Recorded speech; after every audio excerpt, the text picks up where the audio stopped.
Good morning friend. निशान digital platform में आपका स्वागत है। अपन 10th class RBSC Hindi medium science का चैप्टर 4 पढ़ रहे हैं, जिसका टॉपिक का नाम है आज मेरे कुछ महत्वपूर्ण कार्बनिक यौगिकों के बारे में पढ़ना है। ठीक है, यहाँ पर आप ध्यान देना, कार्बनिक लिख लेना बेटा, है ना।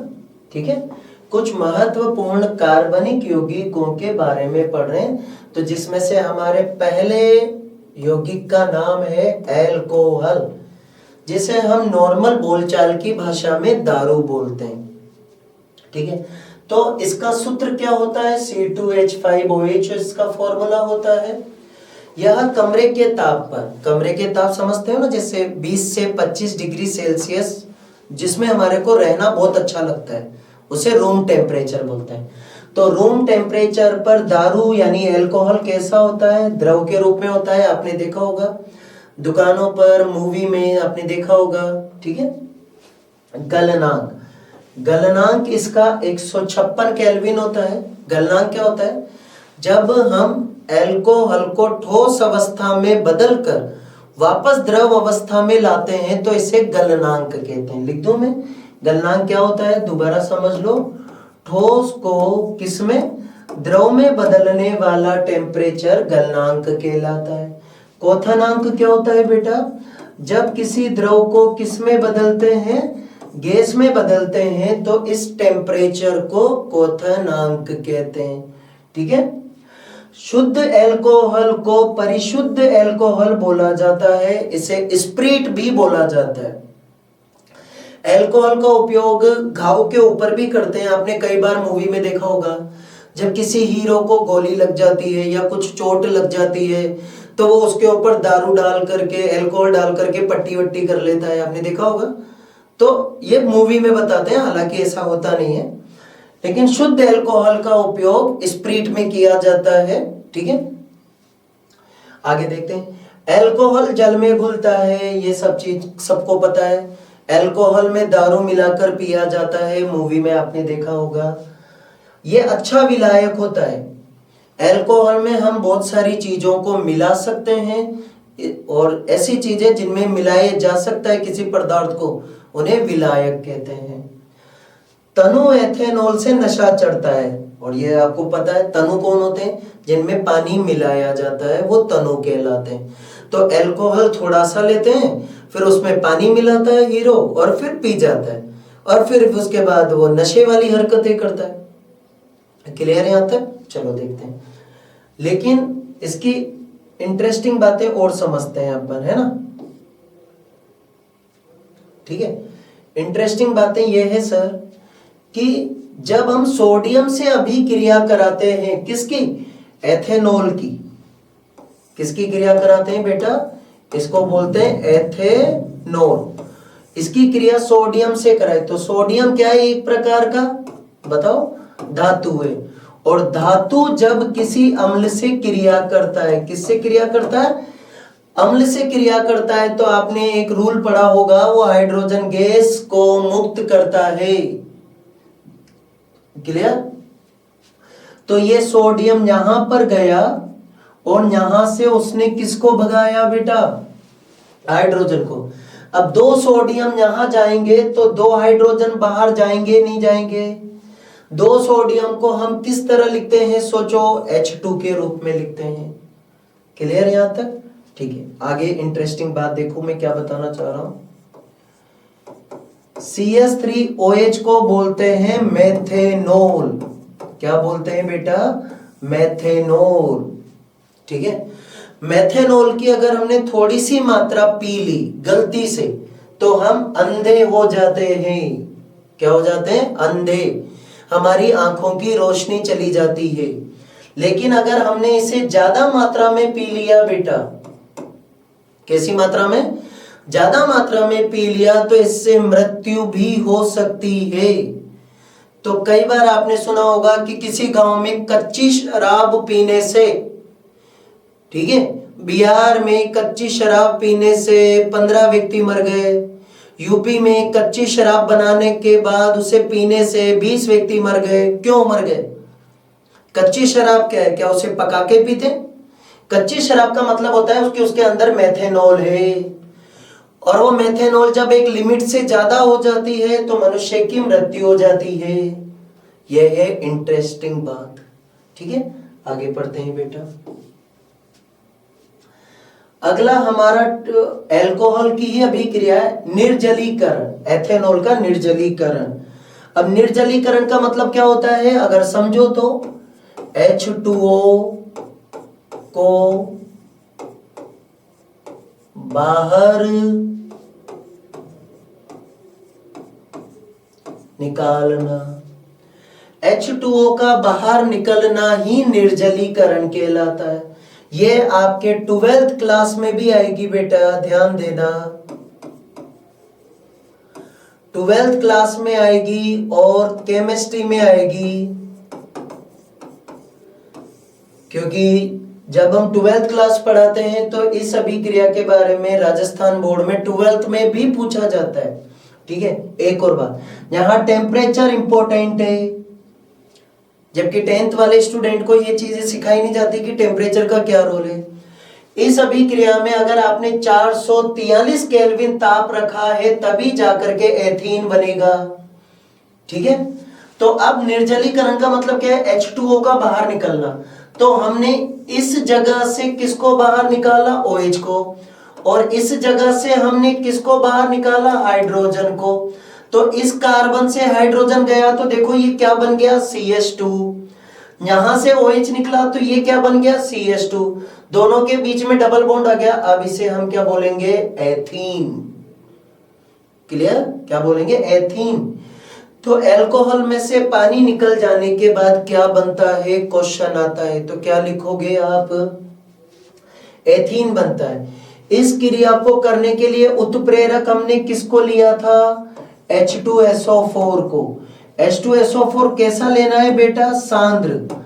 सांद्र H2SO4 का कार्य जल को भगाने का होता है, तो जल को बाहर निकालने के लिए आपको सांद्र H2SO4 उत्प्रेरक लेना पड़ता है।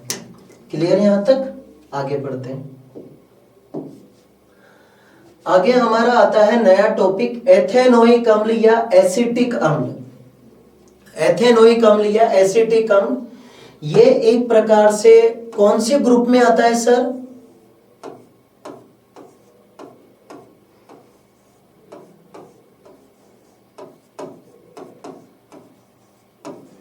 ये कार्बोक्सिलिक ग्रुप में आता है बेटा। ये एक प्रकार का क्रियात्मक समूह है जिसे COOH बोलते हैं, और हिंदी में इसे कार्बोक्सिलिक समूह बोलते हैं। जितने भी फलों में, सब्जियों में, दालों में जो अम्ल पाए जाते हैं, जैसे इमली में आपने पढ़ा होगा, इमली में टार्टरिक अम्ल होता है, टमाटर में ऑक्जेलिक अम्ल होता है, सेब में मैलिक अम्ल होता है, समझे, दही में लैक्टिक अम्ल होता है। उन सब के अंदर इसी प्रकार का समूह पाया जाता है। यह प्राकृतिक अम्ल का घटक है। समझ में आया? तो जितने भी पेड़ पौधों में अम्ल पाए जाते हैं उनके अंदर ये होता ही है। इनमें अम्लीय गुण पाए जाते हैं। ठीक है, अम्ल कौन होते हैं? जो H+ का त्याग करते हैं। ठीक है, ये दुर्बल अम्ल होता है। दुर्बल अम्ल होते हैं यानी इसके टुकड़े कम होते हैं पानी में। उसके बाद चलते हैं, इसका गलनांक 290 केल्विन होता है, इसका क्वथनांक 391 केल्विन होता है, ठंडी जलवायु में जम जाता है। जिन प्रदेशों में जलवायु ठंडी है, जैसे अपन स्विट्जरलैंड की बात करें, ऑस्ट्रेलिया की बात करें, न्यूजीलैंड की बात करें, तो ये कैसे देश हैं? ठंडे। यहां पर ठंड ज्यादा पड़ती है, टेम्परेचर -8, -5, 2, 10 डिग्री, 5 डिग्री ऐसे रहता है। तो जब कोई पदार्थ ठंडे प्रदेशों में जाकर जम जाए बेटा, क्या हो जाए? जम जाए, तो इसे बोलते हैं ग्लेशियर, ग्लेशियल, ग्लेशियल, ऐसे नाम दिए गए हैं केमिस्ट्री में। क्लियर है? तक आगे बढ़ते हैं। अब आती है एसिटिक अम्ल या कार्बोक्सिलिक अम्ल की रासायनिक अभिक्रियाएं। ठीक है, तो पहली अभिक्रिया का नाम है एस्टरीकरण। एस्टरीकरण मतलब क्या है? इस अभिक्रिया में एस्टर बनता है। क्या बनता है बेटा? एस्टर बनता है ना? क्या बनता है इस अभिक्रिया में? एस्टर बनता है। एस्टर बनता है, इसीलिए इस अभिक्रिया को क्या बोलते हैं? एस्टरीकरण कहा जाता है। क्या कहा जाता है बेटा? एस्टरीकरण। इस अभिक्रिया में देखो, आप ध्यान से समझना, ये चीज क्या है सर? सोच के बोलो। एल्कोहल। क्या है बेटा? एल्कोहल। ये कौन है सर बताओ? कार्बोक्सिलिक अम्ल। कार्बोक्सिलिक अम्ल। ठीक है बेटा, क्या है? तो जब एल्कोहल की क्रिया कार्बोक्सिलिक अम्ल से कराई जाती है तो यहां से बेटा H2O बाहर निकल जाता है। देखो क्या बाहर निकल गया? H2O बाहर निकल गया। ये रहा H2O, ये 2 यहां लगा देना बेटा, है ना? उधर गलत मिसप्रिंट हो गया। क्या ये वाला भाग H हटाने के बाद इधर जाकर जुड़ गया? ये देखो, ये वाला पूरा भाग और ये आधा भाग उससे। इस तरह की संरचना को केमिस्ट्री में क्या बोलते हैं? एस्टर। एस्टर जो होता है वो मृदु गंध वाला यौगिक होता है, इसलिए इसका प्रयोग इत्र बनाने में किया जाता है, स्वाद उत्पन्न करने वाली वस्तुएं बनाने में किया जाता है। एस्टर में फलों जैसी गंध आती है, इसलिए इसका उपयोग परफ्यूम बनाने में करते हैं। क्लियर? आगे देखते हैं बेटा, सोडियम धातु या NaOH। अब सोडियम धातु के अंदर आपने पढ़ा होगा किसके गुण होते हैं? याद करो, क्षार के। NaOH कौन होता है? क्षार। और आप पढ़ किसके बारे में रहे हो? COOH। COOH कौन है सर? अम्ल है। और जब अम्ल से किसी धातु से क्रिया करते हैं तो कौन सी गैस मुक्त करते हैं? हाइड्रोजन गैस मुक्त करते हैं। ये सोडियम यहां पर जाकर के किसको भगा रहा है बेटा? हाइड्रोजन को भगा रहा है। बोलो क्लियर है? NaOH से क्रिया करके बता देता हूं मैं। CH3COOH plus NaOH। ठीक है, ये अम्ल है। अम्ल और क्षार की क्रिया से क्या बाहर निकलता है? जल। पढ़ा होगा ना, अम्ल प्लस क्षार बराबर लवण प्लस जल।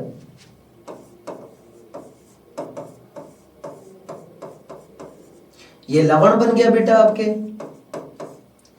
प्लस ये आपके पानी बन गया। हो गया?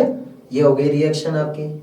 आगे पढ़ते हैं बेटा, अगली अभिक्रिया सोडियम बाइकार्बोनेट और सोडियम कार्बोनेट। आप इसे सोडियम हाइड्रोजन कार्बोनेट भी बोल सकते हैं। इसका नाम क्या है sir? Sodium hydrogen carbonate. Carbonate किसे बोलते हैं बताओ? CO3 को। हाइड्रोजन को हाइड्रोजन बोलते हैं, सोडियम को सोडियम बोलते हैं। नाम बनाना सीखो, सोडियम हाइड्रोजन कार्बोनेट। यहीं आ जाओ आप, इसको कैसे नाम बनाओगे? नाम बना के बताओ जल्दी से। Sodium carbonate. ठीक है, अब इधर समझो आप, क्या सोडियम कार्बोनेट में सोडियम धातु नजर आ रहा है आपको? और ये वाला कौन है? अभी थोड़ी देर पहले बताया था, अम्ल। जब अम्ल किसी धातु से क्रिया करता है तो क्या मुक्त करता है? हाइड्रोजन। क्या ये हाइड्रोजन इधर आ जाएगा? देखो आंसर आ गया। सोडियम वहां चला गया, हाइड्रोजन इधर आ गया, H2CO3 हो गया। लेकिन अगर आप और आगे पढ़ना चाहते हैं तो H2CO3 के भी टुकड़े कर सकते हैं और इससे क्या बन जाएगा? H2O और CO2 बन जाएगा बेटा। ठीक है, यहीं दोबारा समझो, क्या यहां सोडियम धातु कितनी बार है? 2 बार। तो यहां मुझे इसको कितनी बार लेना पड़ा? 2 बार। 2 ले लिए, देखो आगे आगे लिखा हुआ है। तो सब कुछ यही बन गया बेटा। यहां क्या बना फिर से? H2CO3। इससे फिर टुकड़े करके आप क्या बना सकते हो? H2O plus CO2। ठीक है, ये आपके आगे देखते हैं। देखें, चैप्टर खत्म। ठीक है, ये आपके 10th क्लास का कार्बन और उसके यौगिक वाला चैप्टर खत्म हो गया। निशान क्लासेस में पढ़ने के फायदे ये हैं, एक तो जो डिजिटल प्लेटफॉर्म पर आप जो भी पढ़ रहे हो उसकी पिक्चर क्वालिटी देखो, पढ़ाने वाले टीचर की क्वालिटी देखो। यहाँ हर टीचर वेल एजुकेटेड है, एक्सपीरियंस है, और राजस्थान बोर्ड में निशान कोचिंग से विगत 10 वर्षों में, ठीक है, मेरिट आ चुकी है। 11th 12th के साथ ही जेई मेंस में, मेडिकल में सिलेक्शन भी हुए हैं, तो पैसा भी बच रहा है, पढ़ाई भी अच्छी मिल रही है, ठीक है। यह है निशान क्लासेस ज्वाइन करने के फायदे। और 11th 12th में केमिस्ट्री में ही पढ़ाता हूँ, हिंदी मीडियम को। इंग्लिश मीडियम की फैकल्टी बिल्कुल अलग होती है, हिंदी मीडियम की फैकल्टी अलग होती है। लेकिन कुछ कोचिंगों में क्या होता है कि एक ही टीचर हिंदी मीडियम के स्टूडेंटों को भी पढ़ा रहा है और इंग्लिश मीडियम के स्टूडेंट्स को भी पढ़ा रहा है बेटा। तो ये तो पॉसिबल नहीं है कि एक ही टीचर दो क्लासों को पढ़ा सके, क्योंकि हिंदी मीडियम को पढ़ाने का तरीका अलग होता है, इंग्लिश मीडियम को पढ़ाने का तरीका होता है। ज्वाइन करो निशान क्लासेस, डिजिटल ऑनलाइन क्लासेस, ठीक है, आपको फायदा मिलेगा इसका।